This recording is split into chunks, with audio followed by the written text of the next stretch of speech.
Hey yo tout le monde, c'est Cyclisme 3D, j'espère que vous allez bien. Moi ça va nickel. Aujourd'hui on se retrouve pour une toute nouvelle vidéo sur la chaîne YouTube. Et comme vous l'avez vu au titre à la miniature, aujourd'hui c'est la suite de la série sur le mode Pro Team du jeu Tour de France 2025. Mais avant que la vidéo commence plus en détail, n'oubliez pas de vous abonner, d'activer la cloche de notification, liker, partager, commenter et de venir me rejoindre sur Insta et sur TikTok, c'est Cyclisme 3D. L'échappée a eu jusqu'à plus de 3 minutes d'avance, ce qui fait qu'on a tout simplement tenté de la récupérer parce qu'à 35 km de l'arrivée, ils avaient encore 2,45, enfin un peu plus de 3 minutes même à 50 bornes et personne ne roulait réellement, donc c'est grâce à notre rythme qu'on est revenu, même si là Michael Matthews vient d'attaquer. Par contre, sur un autre argument qui peut être assez intéressant, c'est que maintenant on ne jouera plus les sprints intermédiaires, même quasiment le maillot vert, et que ça m'énerve déjà qu'on galère pas mal avec lui. Je pense que l'objectif va très clairement juste être de faire les sprints tout court aux arrivées et sans se focaliser sur le maillot vert. Par contre, là j'avoue que j'hésite entre Sexas et la Pera à voir qui est-ce qu'on peut utiliser pour la victoire d'étape, parce que Sexas est en très bonne forme et peut récupérer le maillot jaune, mais Paul Lapera on l'a pas beaucoup eu en pic de forme depuis le début de la saison, et j'avoue que ça me tente pas mal de jouer avec la Pera. Et puis Sexas, c'est vrai qu'on a beaucoup joué avec lui, mais j'avoue quand même que ça... C'est assez intéressant d'avoir Sexas.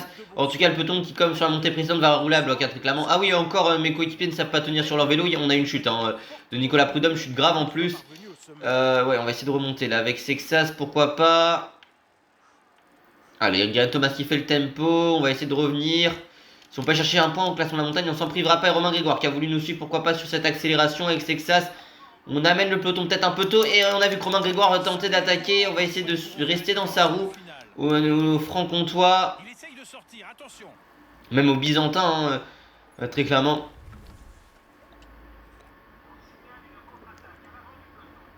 Allez, le franc-comtois qui rattaque de nouveau ici. On a Michael Matthews qui est devant, Roglic avec Van Gils bien positionné. On a eu quelques cassures dans le peloton. On est moins d'une centaine pour le moment. Qu'est-ce que ça dit du côté de nos coéquipiers? Très clairement, je pense qu'on va tous leur dire d'arrêter de rouler, notamment Bissegger justement ici. On va essayer de garder un peu au frais si possible. Au frais si possible, Félix Gall qui va se mettre à rouler maintenant. Voilà, le frein qui a été bien empoigné ici par Paul Sexas. Allez, petite portion en aéro. On n'a pas pris le point, par contre, ça c'est pas l'idéal entre guillemets si on reste dans cette logique-ci. On a 15 bandes de l'arrivée. Et on va relancer. Il faudrait voir si la Pera est bien positionnée. En tout cas, côté Groupama FDJ, ils ont deux hommes qui sont dans les premières positions. Chicone ici avec Simone Consoni. La côte de Grand Mar, c'est 2 km 500 à 4,8% de pente moyenne, mais ça commence à monter au sprint et tout le monde attaque, ça y est. Ça monte très très fort, je vois pas la Pera à nos côtés, c'est pas l'idéal. On est au niveau de Remco Evenepoel. Wow, par contre on s'est un peu baladé dans tous les sens. Ouais. On s'est retrouvé à l'arrêt là. Ouais. Ah ouais non mais les gars c'est... Évidemment on se fait gêner par Philipsen, tout va bien. C'est pas idéal ce qu'on réalise ici, on est un peu bloqué dans tous les sens, on se fait balader très clairement. On est obligé d'être à la relance juste pour rester. Oui mais Damien c'est un danger, oui mais là l'objectif c'est très clairement juste d'essayer de remonter. Bon, on est bloqué, là les gars on peut pas remonter au niveau de Del Toro, Johan Essen, Orange Cold. Et c'est Narvaez qui passe en tête avec... Enfin Romain Grégoire pardon qui passe en tête, mais il y avait Narvaez dans ce groupe-ci. Il faut à tout prix essayer de revenir, notamment un rythme ici qui va être imposé par la Bahrain Victorious de Lady Martinez et Peyo Bilbao. Les 10 derniers kilomètres de cette étape. Allez, là va falloir à tout prix essayer de prendre l'intérieur, voilà, revenir, se replacer. Il y aura une portion descendante qui pourrait nous être très utile. On va demander à la Pera s'il en a la capacité de remonter ou du moins d'imprimer un tempo à 100% pour qu'il soit bien positionné. On verra dans le final de cette étape qui sera le mieux entre lui et entre Paul, qui aura le plus de chances de performer pour notre équipe. Allez, on prend la route simonienne, histoire de au moins juste récupérer un peu notre rouge et notre bleu. Mais c'est dans les virages que ça va nous être le plus utile. Voilà, on essaie de récupérer un tout petit peu. Là, on est en ligne droite, même si ça se profile absolument pas pour de la récup. Allez, 2,5 km avant la rampe Saint-Hilaire. On s'est baladé dans tous les sens, là, encore une nouvelle fois. Et j'ai pas le retour de Paul Lapera, par contre. Ça, c'est pas idéal. Lapera, je ne le vois pas. Alors, je lui demandais de rouler à 100. C'est quand même terrifiant. C'est où est Lapera? Où est Paul Lapera? Normalement, on arrive à le voir quand même avec son maillot de champion de France. Où est-il? Où est Paul? Ouais, il est en 36e position. Il essaie quand même de remonter un peu dans le premier tiers du peloton. Même s'il reste assez loin. C'est pas le plus idéal. Allez, tu roules. Ah, ça, on a très clairement besoin de toi dans les premières positions. Essayer de nous accompagner. La rampe Saint-Hilaire, ça va être parti avec Paul Sexas de nouveau. Hop là, dans quelques instants. On va prendre notre turbogel maintenant. Vous savez quoi? Pour attaquer dès le pied. Est-ce que ce turbogel va être très bien pris? Vous savez quoi là? Ça y est, l'attaque de Paul Sexas. Hop là. Ouais, dès le pied de la rampe Saint-Hilaire, moins d'un kilomètre, c'est parti. Hop là, turbogel et boum, attaque de Sexas. 800 mètres à 11,1% de pente moyenne. Cette rampe Saint-Hilaire. On a été récupéré par le peloton, notamment par Dereji. Alors, Bissegger pour notre équipe est lâché nouveau. Attaque de Primoz Roglic. On va essayer de rester, hein, pas utiliser toute notre intensité. J'ai pas l'impression qu'Roglic soit si bien que ça. Van Der Poel qui est en manque de rouge. On va attaquer avec Sexas sur le sommet. On s'est pas impressionné par nos adversaires et on a fait un petit trou pour le moment. Ouais, mais Grégoire essaie de revenir sur nous. Hein. Romain Grégoire a l'air d'être très très fort. Joe Almeida contré de nouveau. Ouais, Romain Grégoire arrive pas à revenir sur nous. Hein. Dans tous les cas, Primoz Roglic est distancé avec Vingor notamment. Corbin Strong également à notre chasse. Oh putain, par contre, le virage a vraiment pas été ouf. Hein. Là, on va peut-être observer le retour de Romain Grégoire et de Almeida. On n'aura pas tant de gel rouge que ça, enfin de barre rouge que ça. Ce sera pas le plus idéal. Mais non, mais putain, ce virage, il a été foiré. Allez, là, par contre, là, va falloir. Allez, on prend la roue d'Almeida. On a un groupe d'une dizaine qui a été récupéré. Où est notre coéquipier Lapera? Il a de la barre rouge, Lapera. Hein. Il a de la barre rouge, Lapera. Par contre, là, le virage. Voilà, on va essayer de remonter avec Lapera ici, si possible. Faut essayer de remonter. Ouais, non, avec Paul est trop loin, malheureusement. On peut toujours lui demander de revenir, mais alors que c'est que ça, c'est en première position ici. Il y aura quand même un virage. Hein. Les 700 derniers mètres, comme ils l'ont dit, sont en montée. Allez, ouais, dernier virage à 200 mètres. On va essayer de remonter là le maximum. Allez, Paul Sexas, pourquoi pas pour une première victoire pour lui sur le Tour de France. Allez, Paul Sexas, peut-être. Oui, monsieur, la victoire de Paul Sexas. Maillot jaune pour Sexas quasiment. Ah, quoi qu'il y a le retour de Remco. On avait 4 secondes, on sera dans le même temps. Mais victoire de Paul Sexas, messieurs, dames, ici. Première victoire d'étape française sur ce Tour de France. Première victoire pour notre équipe sur le Tour de France. La première pour Decathlon sur le Tour hein, depuis 2023 et Félix Gall à Courchevel lors de la 17e étape. Première victoire de Paul Sexas sur un grand tour. Et au niveau World Tour, et première victoire tout simplement professionnelle pour lui. Victoire de Paul Sexas devant Remco Evenepoel, ça classe le coureur, messieurs, dames. Victoire. Et le maillot jaune peut-être pour Sexas. Et ça fait très plaisir. Magnifique victoire pour Paul. On a très bien manœuvré. J'ai hésité avec Lapera, mais je me suis dit, bah, Lapera, le problème, c'est qu'il était très mal placé, malgré le fait qu'il était en pic de forme et qu'il aurait pu être injouable. Mais on avait un objectif de maillot jaune que Remco va malheureusement prendre pour nous. Le maillot vert sera sur les épaules de Tim Merlier. Le maillot à pois reste sur les épaules de Paul Sexas. Mine de rien, on devrait être deuxième du général, je pense, ce soir. On va perdre pas mal de temps, par contre, sur le contrôle à montrant de la prochaine étape. On profite toujours de ce maillot de la montagne sur nos épaules.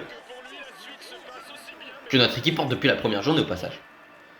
Et puis Remco Evenepoel, toujours maillot blanc qu'on aura par procuration normalement. Mais bon, le maillot à pois sera, en sachant qu'on est en plus le porteur officiel, sera prioritaire sur le maillot blanc bien évidemment. Et IRL, le Tour de France 2026, il y aura des belles batailles peut-être pour le maillot blanc. Parce qu'on peut avoir une bataille, Lenny Martinez, s'il est régulier, mais avec Sexas, ainsi que Ayuso et Del Toro, ça pourrait être pas mal. Victoire de Paul Sexas, victoire d'étape française sur cette 4ème étape du Tour de France à Rouen. Pour le coureur français, notre équipe de la Decathlon à la Jeux mondiale en 3ème, 53 minutes et 25 secondes avec 10 secondes de bonification. Du côté du classement général, on est avec Alaphilippe dans le même temps que Remco Evenepoel, le belge de la Soudal Quick-Step en 16h30 minutes et 14 secondes. Il y a Vingor qui est juste derrière nous hein, et Joe Almeida. Du côté du classement du meilleur grimpeur, toujours 7 points pour Paul Sexas, le coureur français de notre équipe de la Decathlon à la Jeux mondiale.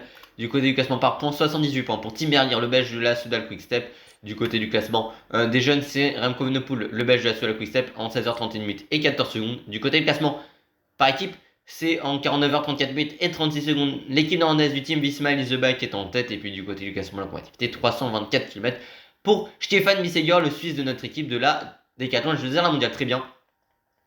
Du côté du classement, pour le cycling individuel, plus 45 ppc, 489 ppc pour Remco Evenepoel, le belge de la Sola Quick-Step. On a Aurélien et Paul Sexas qui sont dans le top 10 en ce qui nous concerne.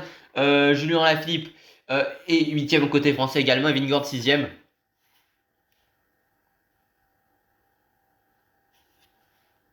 Si on regarde du côté du classement pour cycling par équipe, on a avec plus 45 ppc, 1147 ppc pour l'équipe néerlandaise du Team Visma, Lise Bike. Nous, on est toujours à cette 3ème place. On remonte petit à petit, mais ça fait plaisir, évidemment, cette victoire.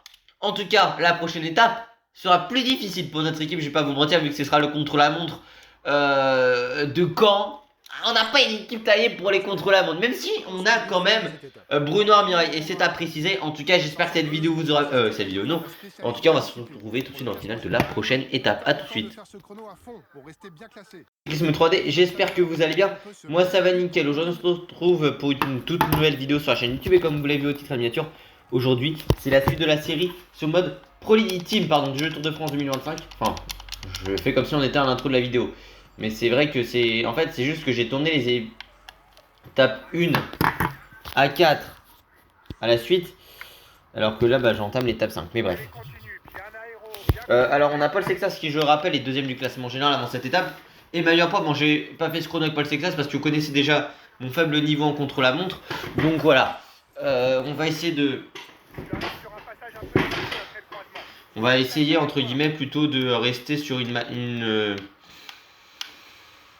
j'allais dire, un peu plus soft de faire un contre-la-montre. En tout cas, on reste avec Bruno Armirail, l'homme des Pyrénées, l'Occitan, qui élimine notre valeur sûre pour le chrono. Bon, par contre, Pizzari qui nous gêne là, tout va bien. Après, c'est vrai que normalement, vu qu'on le dépasse, il est censé se mettre sur la droite, sauf que notre trajectoire était sur la droite, donc bon. Voilà. Attention, le virage ici avec Bruno Armirail, on va être largement en retard par rapport au temps estimé par le DS. On était 10ème au premier intermédiaire, je pense qu'on aura largement reculé au deuxième intermédiaire. C'était Stéphane Bissegger. Oui, on va être très long avec Bruno Armirail, on est descendu 22ème. Bah très clairement là on va donner le maximum qu'on peut. Là on met le plus de braquets possible comme je dis à chaque fois pour les contre-la-montre. Hop là c'est parti pour Bruno Armirail. Le double champion de France en titre du contre-la-montre est parti, triple champion de France de la discipline dans sa carrière.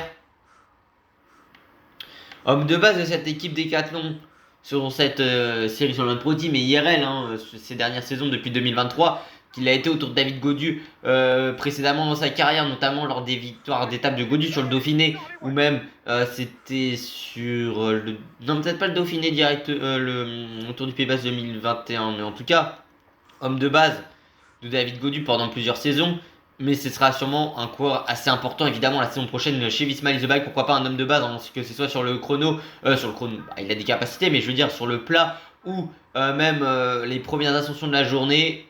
En tout cas là c'est vrai que par contre on a certes pas mal accéléré, mais on aura peut-être même pas assez de barre bleue pour terminer. Dans les rues de Caen, ici dans le Calvados, en Normandie, là où il a été sacré champion du monde, champion de France du chrono. En tout cas, il a été sacré champion de France du chrono en Normandie en 2024. Avant la Vendée cette saison. Et ça devait être les Pays de la Loire aussi en 2023. 2022, pardon. Allez, attention, on aura quasiment plus de barre bleue ici. Il faut bien freiner de nouveau. Hop là. Le dernier kilomètre et demi ici, on va tout donner avec Bruno Armirail. Bon, on est déjà battu par rapport au temps qu'on devait réaliser. Si on regarde les temps qui étaient prévus par le DS, on est largement derrière. On va même être au-delà des 2 minutes. C'est pas un bon chrono réalisé par Bruno ici, même si on aura donné tout ce qu'on avait en nous. Ah, c'est un chrono moyen, je vais pas vous mentir. Même si on a rattrapé un des coureurs qui nous précédait, il est vrai.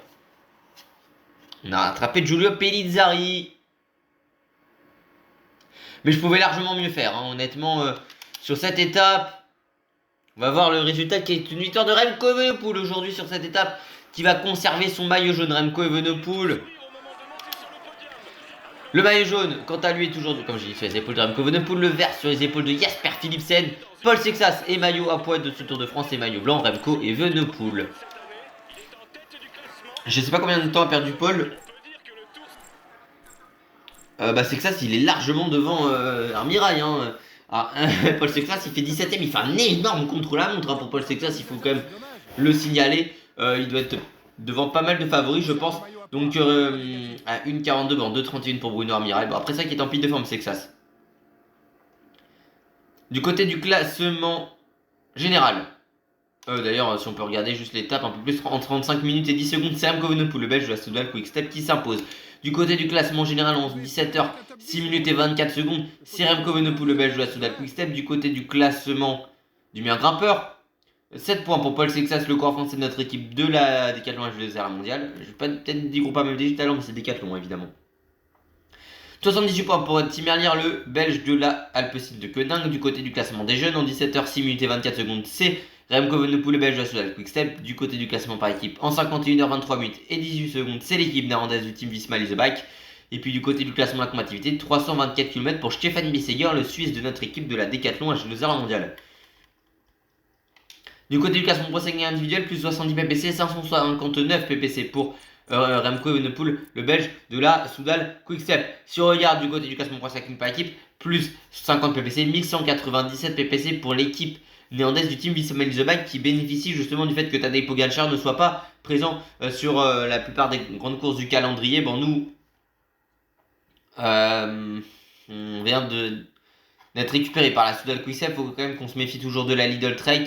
Même il y a la Ineos Grenadier qui est derrière aussi. Et toujours en deuxième position, la UAE. En tout cas, nous on va se retrouver tout de suite dans le final de cette étape qui sera la dernière de la vidéo. Mais qui va être assez intéressante hein, parce que c'est une étape longue déjà par rapport aux autres étapes de ce Tour de France. Vallonnée, une échappée peut en bénéficier, qui a un parcours très difficile. Et j'allais dire atypique, mais en tout cas, on sait qu'il y a beaucoup de spectacles, comme le dirait la production sur ce type de parcours, et je pense que ça va nous être très intéressant aujourd'hui. Allez, tout de suite dans le final de cette étape. Allez, on se retrouve dans le final de cette 6ème étape. On est parti à l'avant avec un Paul Lapéra qui a pris quelques points au classement de la montagne et qui est le seul rescapé avec Johan Izagirre d'une échappée de 15 coureurs, dont il y avait notamment 3 Cofidis et 2 coureurs de la formation Intermarché par exemple, ou même 2 Lotto et Romain Grégoire.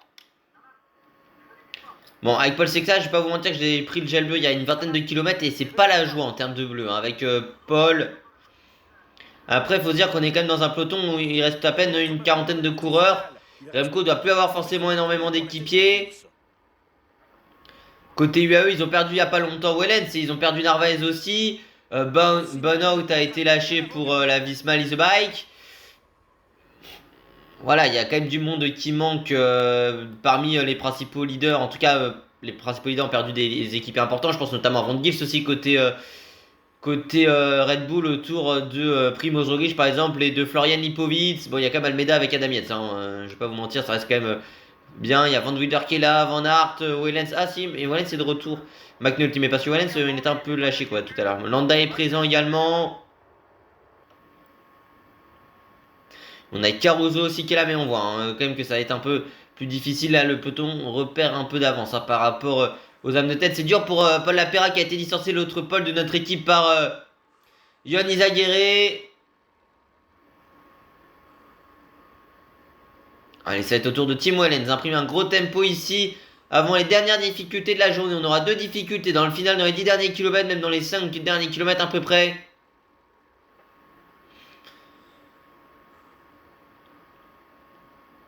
Après, nous, c'est vrai qu'on a quand même Gall qui a aussi de bonnes barres, hein, mais Félix Gall joue moins avec lui, effectivement, qu'avec Paul Sexas. C'est pas faux. C'est vrai qu'avec Sexas, on l'a utilisé sur Paris-Nice, notamment. Paul Sexas, on a joué plus le général avec Félix Gall, même si on a tenté des choses avec Paul Sexas.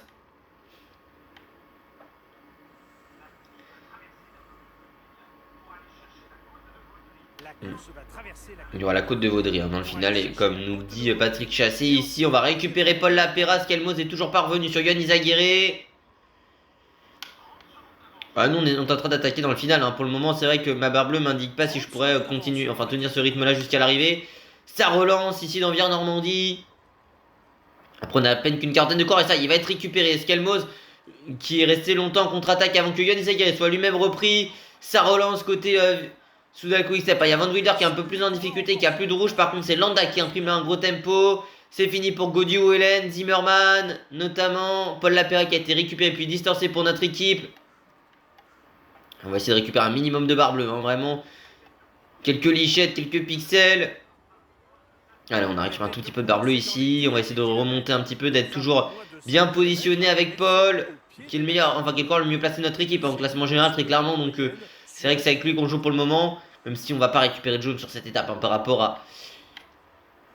à Remco Evenepoel. Après ça reste un peloton en petit comité, hein, donc il y aura moins de coéquipiers pour rouler derrière nous. Les organismes sont quand même assez éreintés, fatigués, même si on est au 6ème jour de course. C'est quand même une étape de plus de 200 km, avec plus de 3500 mètres de dénivelé, donc ça reste quand même une étape assez difficile, hein.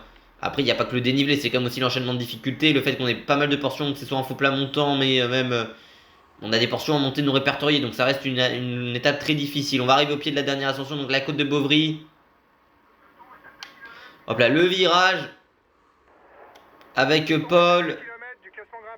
Et c'est Wout van Aert qui va imprimer le tempo ici. Ouais, ma barre bleue, elle me fait un peu peur, hein, je vais pas vous mentir ici. Turbogel. Bon, alors, est-ce que le turbogel va m'être utile réellement sur cette ascension? Mais en tout cas, pour suivre les autres, et pourquoi pas, pardon, je m'embrouille contré avec Paul Sexas, accélération de Paul Sexas dans le final de cette ascension. Côte de Vaudry, pas de Baudry. 1 km 100, 7,7% de pote moyenne. Bon, il y avait un arc qui est directement revenu dans notre roue. Allez, Vauclin en difficulté, ça c'est important. Del Toro également. Prodon distancé, Van Wilder. Cette côte a fait des dégâts sur le rythme de Paul Sexas en grande partie durant cette ascension. Alors ça va être difficile, on le sait. Par contre, la dernière ascension, enfin le dernier kilomètre est en montée, avec des passages quand même à plus de 10%, hein, même plus que ça. En tout cas, c'est vraiment un mur le dernier kilomètre. Faudra faire attention quand même, hein. Voilà, 700 mètres à 10% de moyenne, hein. Après, on a quand même aussi Félix Gall, hein, pour notre équipe, et on a quand même du monde qui est de retour, hein. Je pense notamment, pourquoi pas, Bruno Armirail qui est là, qui pourrait éventuellement passer un ou deux relais. Ce serait pas de refus pour Bruno. Remco Evenepoel est bien placé, hein. Je suis pas sûr que Sexas puisse tenir. Est-ce qu'on a de quoi tenter avec Félix Gall? Après Gall, les gars, c'est pas celui qui est le mieux en accélération, hein, mais allez, on va tenter quelque chose avec Félix Gall. Pourquoi pas sur cette dernière ascension, les 400 derniers mètres. Pourquoi pas aller? On est face à Vingegaard ici. Avec Gall, on va essayer de s'accrocher, mais c'est une victoire de Jonas Vingegaard. Et Sexas en difficulté pour notre équipe. Ça, c'était pas prévu. Il est à l'arrêt. Plus de gel rouge pour Paul Sexas. Et là, il va essayer de raccrocher, mais il va être aux alentours d'une quinzaine de secondes. Il aura craqué on va dire de quelques mètres dans cette ascension, ce qui montre peut-être des limites qu'on peut apercevoir du côté de Paul Sexas, malheureusement. Bah, j'ai tenté avec Félix Gall. C'est vrai que je passe pas tout le temps sur Félix, mais bah, j'ai envie de vous dire que Félix, à partir du moment où c'est quand même celui qui a les meilleures notes en montagne, mais pour notre équipe, mais quand même un coureur qui avait plus de barbe que Paul, j'ai voulu tenter cette fois-ci avec Félix. Malheureusement, ça n'a pas marché. Bon, on réalise quand même une bonne étape, hein. Ça reste une place d'honneur, hein, avec lui. On a vu quelques coureurs comme Vauclin perdre un peu de temps. Voilà, après une échappée qui n'est pas le bout, mais qui était quand même un groupe de 15 coureurs sur lequel il fallait quand même revenir. L'écart était resté au maximum, en tout cas moins de 5 minutes, hein, mais au maximum, ouais, 4 minutes 30 à peu près. Donc je pense quand même que en ce qui concerne ce groupe-ci, il a fallu s'employer pour les récupérer, notamment dans le final. Victoire de Jonas Vingegaard, le jaune pour Remco Evenepoel, le vert pour Philipsen, le maillot blanc pour rouge toujours sur les épaules de Paul Sexas. Et par contre, le maillot blanc, lui, va rester sur les épaules forcément de Remco Evenepoel. Et Paul doit perdre quelques mètres, hein, sur le final. J'aurais peut-être mieux fait de gérer Paul Sexas éventuellement. Ah, il perd 15 secondes. Hein. C'est même pas une place d'honneur au final, hein, pour Félix Gall. En tout cas, victoire de Jonas Vingegaard, le Danois de la Visma Leatherback, en 4h, 26 minutes et 46 secondes, avec 10 secondes de modification pour lui. Par contre, nous, c'est pas l'idéal, c'est en termes de forme, hein. Seulement une forme classique aujourd'hui pour Paul.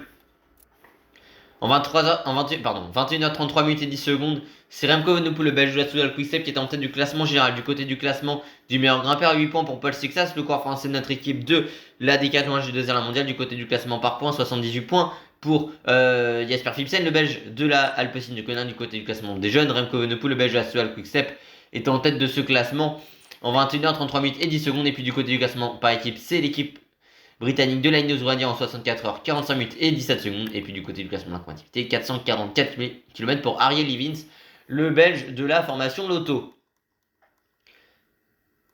Du côté du classement poids sacré individuel, plus 25 ppc, 584 ppc pour le belge de la Soudal Quickstep, Remco Evenepoel. Et puis du côté du classement par équipe, plus 55 ppc, 1252 ppc pour l'équipe néerlandaise du team Visma Leaseback. En tout cas, j'espère quand même que cette vidéo vous aura plu. Si c'est le cas, n'oubliez pas de vous abonner, activer la cloche de notification, liker, partager, commenter et de venir me rejoindre sur Insta. C'est Cyclisme 3D pour te dire à la prochaine. C'est un parcours usant aujourd'hui. Ciao, ciao. Une partie finale qui devrait convenir aux punchers et une occasion pour prendre la tête du classement général.